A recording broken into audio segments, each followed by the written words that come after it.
Bonsoir à tous, ravi de vous retrouver pour ce nouveau numéro du 7-8 Culture en direct sur TV78. Voici les titres. Le monde culturel est directement impacté par les annonces du chef de l'État, un nouveau coup de massue pour les théâtres et salles de spectacle qui vont devoir respecter le couvre-feu de 21h. Les acteurs locaux entendent se mobiliser. Ouverture exceptionnelle d'un cabinet de curiosités à Dampierre pour les vacances de la Toussaint. Le domaine vous invite à découvrir le musée d'histoire naturelle du Duc de Luynes, une collection pour la première fois exposée au public. Le 44e salon d'automne d'Andrézy a débuté samedi dernier. Organisé par l'Amicale des Beaux-Arts de la ville, l'exposition comptait 22 artistes au programme peinture à l'huile, sculpture ou encore collage. 120 œuvres étaient à découvrir. Je vous le disais en titre tout à l'heure, le monde culturel a été directement impacté par les annonces du chef de l'État dans la soirée de mercredi 14 octobre. Un nouveau coup de massue pour les théâtres et salles de spectacle qui vont devoir respecter le couvre-feu de 21h. Pour l'heure, ils tentent de s'adapter pour maintenir une offre et rester ouverts. Théâtres et salles de spectacle vont-ils fermer ou bien s'adapter? Les mesures gouvernementales annoncées mercredi 14 octobre vont une nouvelle fois impacter le monde culturel qui commençait tout juste à reprendre. Adaptation des horaires ou encore report des spectacles, les acteurs culturels locaux entendent se mobiliser. Évidemment, il y a des spectacles qu'on ne va pas pouvoir présenter, mais on va maintenir le théâtre ouvert et présenter le maximum de spectacles dans les contraintes qui nous sont imposées aujourd'hui. Là, la saison en cours, celle qui vient de commencer en septembre, tout aura lieu. S'il faut reporter, on reportera. Mais les gens pourront voir tous les spectacles qu'on a proposés. On n'en aura pas d'autres tant que ceux-là n'auront pas été vus. Théâtres et salles de spectacle comptent fermer leurs portes à 20h30. Objectif, permettre aux spectateurs de regagner leur domicile avant 21h. En semaine, c'est plus dur quand même. Donc en semaine, on se heurte à la durée des spectacles. C'est-à-dire qu'on peut pas non plus dire mardi ou vendredi à 18h. Enfin, je veux dire, voilà, beaucoup de gens travaillent. Il faut quand même qu'ils aient le temps de quitter leur travail, de se restaurer, d'arriver à la salle de spectacle. Je pense qu'on va essayer 19h, mais ça pose clairement la question des spectacles qui durent plus d'1h30. Hein. Côté économie, les établissements publics et privés sont impactés de façon différente. Les théâtres privés reposent en grande partie sur les recettes de la billetterie, tandis que les théâtres publics bénéficient de subventions. Dans l'immédiat, on est dans une situation un peu moins catastrophique que les théâtres privés. Mais la question est de savoir, lorsqu'on va avoir 200, 300, 400 000 euros de recettes de billetterie en moins au mois de juin prochain, comment est-ce qu'on fait pour programmer la saison suivante? En juillet, le ministère de la Culture a annoncé une baisse moyenne du chiffre d'affaires de 25% en 2020 par rapport à 2019, soit un déficit de 22 milliards d'euros. Des acteurs culturels yvelinois qui se sont donc exprimés le lendemain des mesures gouvernementales annoncées le mercredi 14 octobre dernier. Soutenus par Roselyne Bachelot, ils espéraient une dérogation pour pouvoir fermer leurs portes à 21h et permettre aux spectateurs de rentrer en montrant tout simplement le billet et permettre d'avoir le billet en tant que justificatif. Vendredi, le Premier ministre Jean Castex a déclaré qu'il n'était pas favorable. Alors où en sont-ils? Comment s'adaptent-ils? Célia Gatsongo est avec nous sur le plateau pour en parler. Bonsoir Célia. Bonsoir. Alors quels événements ont été annulés ou reportés finalement? Alors, il y a quelques événements, justement, malheureusement, qui ont dû être annulés. À Maurepas, il n'y aura finalement pas l'ouverture de la saison culturelle. Les spectacles de Jean-Luc Lemoyne et de Johnny Montreuil sont reportés à la saison prochaine. Comme la Nuit des Châteaux, qui devait avoir lieu au domaine de Dampierre. C'est un spectacle de lumière qui devait donc avoir lieu dans les jardins de Monsieur Le Nôtre. Il est lui aussi reporté, malheureusement. Tout comme la soirée spéciale Halloween, prévue mercredi 21 octobre, à la Bergerie nationale de Rambouillet. Par contre, les animations et les ateliers restent, eux, maintenus en journée, bien sûr. Et puis, les concerts Bach, Handel, Rameau, génie de l'orchestre baroque à l'Opéra Royal de Versailles, sont également annulés. Ce spectacle était prévu le 6 novembre à 20h. Et j'imagine qu'il y a des événements qui vont être avancés? C'est le cas pour la nuit de la guitare qui se déroule samedi 24 octobre au PEC, initialement prévu pour débuter à 18h30. Finalement, la ville a décidé d'avancer les horaires pour respecter bien sûr le couvre-feu et débuter donc à 16h30. Pareil pour toutes les représentations au théâtre de Saint-Quentin en Yvelines. Celles qui devaient avoir lieu à 19h30 ou à 20h30 ont été avancées finalement à 19h.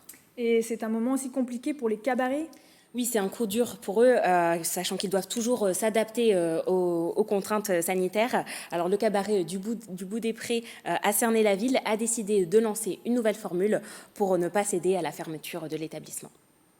Les vendredis soirs et samedis soirs sont passés à des spectacles apéro, donc à 18h30 accueil, avec des pizzas justement en mode apéro, une petite boisson. On commencerait le spectacle à 19h15 pour une fin à 20h30. Voilà, pour que les gens puissent rentrer chez eux. Le cabaret du bout des Prés a normalement 200 places assises. Ils avaient déjà réduit le nombre de places à 100 durant la crise sanitaire. Et maintenant, avec la règle des 6 personnes maximum établie par le président de la République, cette jauge est passée à 80 personnes. On avait une règle de 10 avant, où on pouvait rentrer 10 personnes sur la même table. Là, on est passé à 6. Donc, comme les distances sociales sont d'1 mètre entre les chaises, on a aussi maintenant 6, plus une règle d'1 mètre entre chaque table, ce qui fait que notre jauge petit à petit se réduit, quoi. Voilà, ça devient compliqué. Et puis il y a aussi des événements nationaux dont l'issue est encore incertaine. Comme la Nuit européenne des musées qui était prévue le 16 mai 2020 déjà, qui a déjà été donc reportée à cause de la crise sanitaire pour le 14 novembre. Alors quid du maintien ou non des événements dans les Yvelines ? Eh bien la réponse ces prochaines semaines. Merci Célia Gatsongo de nous avoir éclairé un peu plus sur le sujet. On vous retrouve bien sûr la semaine prochaine pour une nouvelle émission en direct. Avec plaisir. Les cinémas, eux aussi, sont impactés par le couvre-feu. Ils vont devoir revoir leurs horaires de projection. Les films longs, notamment, vont être compliqués à programmer. Les séances de 20 heures devraient être supprimées de façon à ce que les cinémas ferment leurs portes avant 21h. L'exemple avec Luc Bocan, directeur du Ciné 7, au micro de Patrick Jacques de Dixmude.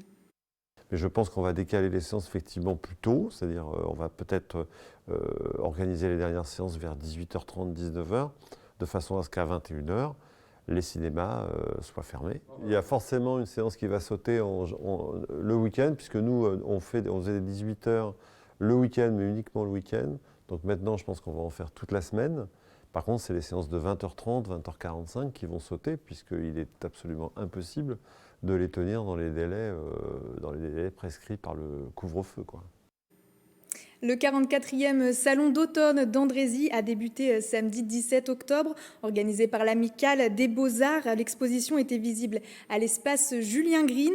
Au programme peinture à l'huile, sculpture ou encore collage, 120 œuvres étaient à découvrir. Mélanie Poquet s'est rendue sur place. Un 44e salon d'automne à Andrézy pour faire connaître l'art de la peinture et de la poésie. L'Amicale des Beaux-Arts a sélectionné les artistes présents en amont, un événement devenu incontournable selon le président de l'association. Le salon d'Andrézy devient un salon qui est maintenant réputé. Donc automatiquement, quand on contacte ces peintres, parce que de bouche à oreille des artistes, ils en parlent, ils savent que c'est un très beau salon et de qualité, donc ils viennent, et dès qu'on les contacte, ils sont contents de venir exposer à Andrézy. 22 artistes ont exposé leurs œuvres à l'espace Julien Green. L'événement permettait de rencontrer le public et d'avoir un retour sur leur travail. L'œil des gens avertis m'intéresse, de savoir comment ils ressentent, comment ils perçoivent les peintures, les tableaux, les sujets aussi. Donc ça m'intéresse de savoir. Et puis d'être reconnu aussi, ça fait plaisir quand on apporte de l'émotion, de la satisfaction aux visiteurs.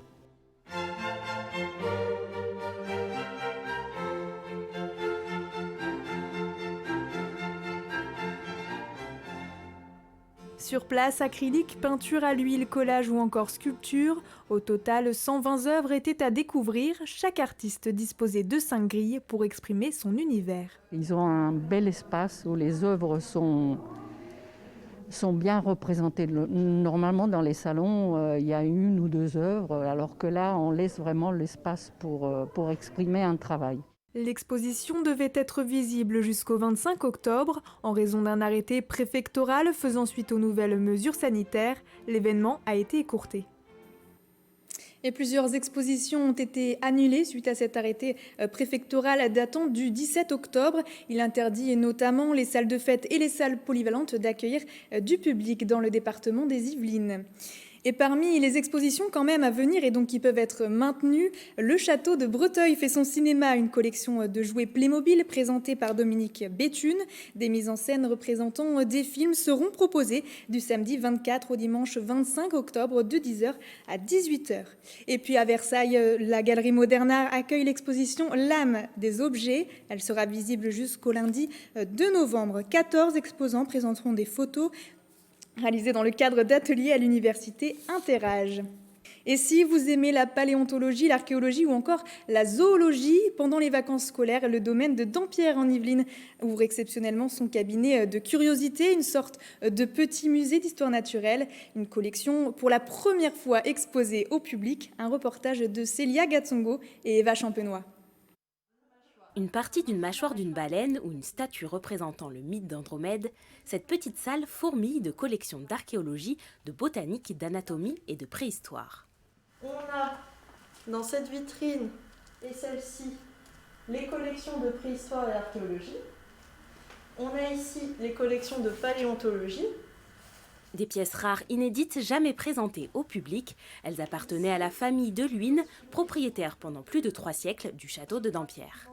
Nous sommes dans la pièce principale, qui est la grande pièce qui fait à peu près 400 mètres carrés, qui est entourée de vitrines, et au centre, il y a des vitrines également. La majorité de la collection présente des minéralogies dans cette pièce. Ce sont une collection de pierres de toute origine. Météorites, pierres précieuses, fossiles, plus de 6000 exemplaires de pierres sont présentés.